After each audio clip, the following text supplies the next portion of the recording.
ơi, út mình mới. Nước ngon nè. Nó phải là nước dừa đó. Em nấu hết con gì hả?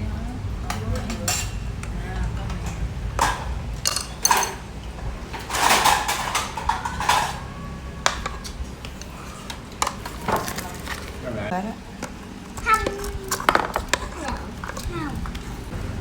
Trời, cái thằng này thịt quá trời, cái gầu thịt chứ. Rồi, nhiêu được rồi. Hai là cháo rồi. Nhớ tao quay video mà lú sao vui. Trời, con cháy ngon quá, ngoan cái gì. Quanh lại ăn. Kìa, chén kìa, ăn muỗng kìa con. Muỗng nè. Muỗng dung tư của cơm kìa. Ui chết. Quên nữa. Thấy không? Rồi, tôi chấm thật. Rồi, Hồng ngồi xuống lại là cho nước gì. Cho cơm ăn mực cái gì. Nước cơm. Chê xích lại, sát lại.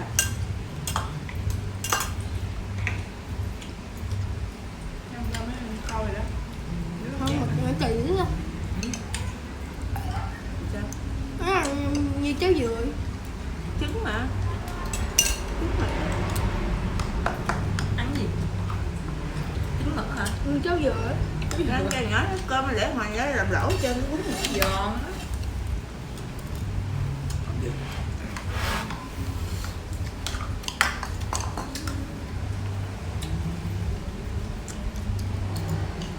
ăn miếng nữa cho nó hay thu ra nữa. Rồi nó hèm chuyện nhỏ nè. Kìa. Cơm hả? Nước này mát lắm nè. Nước dừa nè. Ăn cái mỏ ăn vui. No. Vậy ăn được không? Đó. À, không à, lốt ra cái đá cái gì bay chành. Ăn không không. Rồi để. Rồi.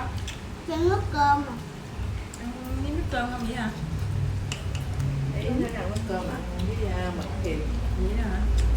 Ăn quá ha. Mình ăn chơi gì biết ăn ghê. bún mực này nó dai. Ăn bự nhất. Ăn nước chứ.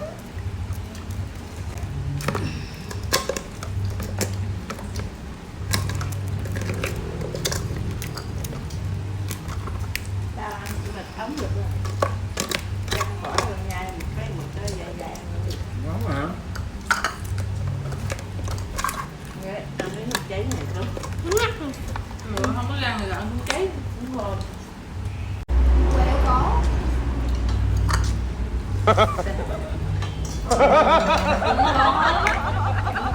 Cho nên đây là do chính giữa thằng người ta. Thấy không?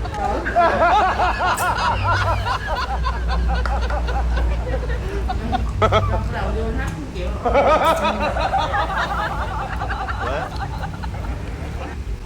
Ăn từ từ phật phật phật. Con chó là giờ bạn trên trễ thì Rớt đi. Con nữa. Dữ vậy. Ăn măng tôm nào cũng có mặt bắp. Người ta nói có măng tôm nào cũng có mặt như trời. kia làm đâu vậy? Mày đi, mày đi nhanh lên, mày đi nè, mày đi nè, mày đi nè, mày đi, mày đi, mày đi, mày đi, mày đi đây, Trời ơi, cái mắt là nói gì trời. con nó nhỏ vậy, cái mặt kìa, nè. Ngạn chanh.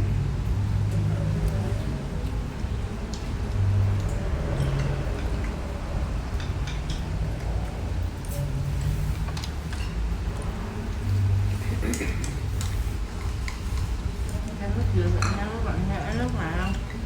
Đi vô ăn. Mấy ông chua chan Vậy nữa. không? Chan ngập mấy triệu à. Ngập dễ không? Chan được. Ngập cũng ăn.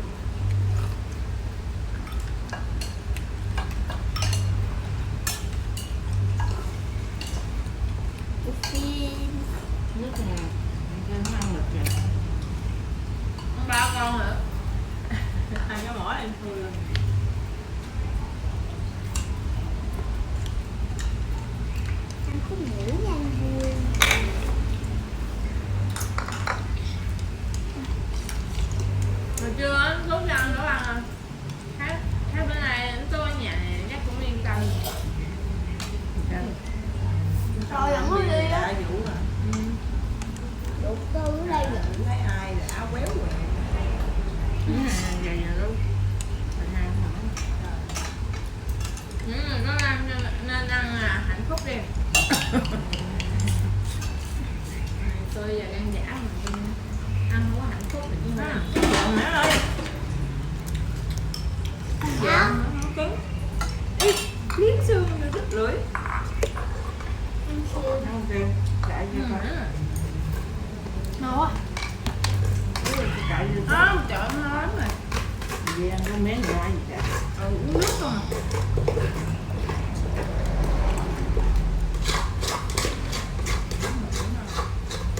Quả vô đó, quả vô cái làm chăn nước cho cho nó. Không. Ăn sao chịu không nổi. Ăn cho con. Ăn đi. Thịt chén Ngon lắm rồi. không ăn. Chung nhát không bị trễ.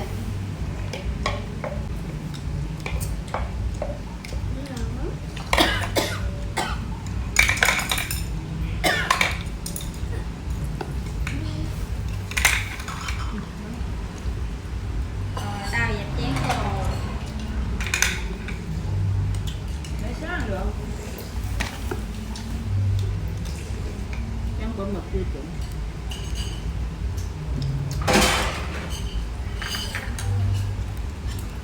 Có chịu chén cứng. Nói đây. Xin hoài.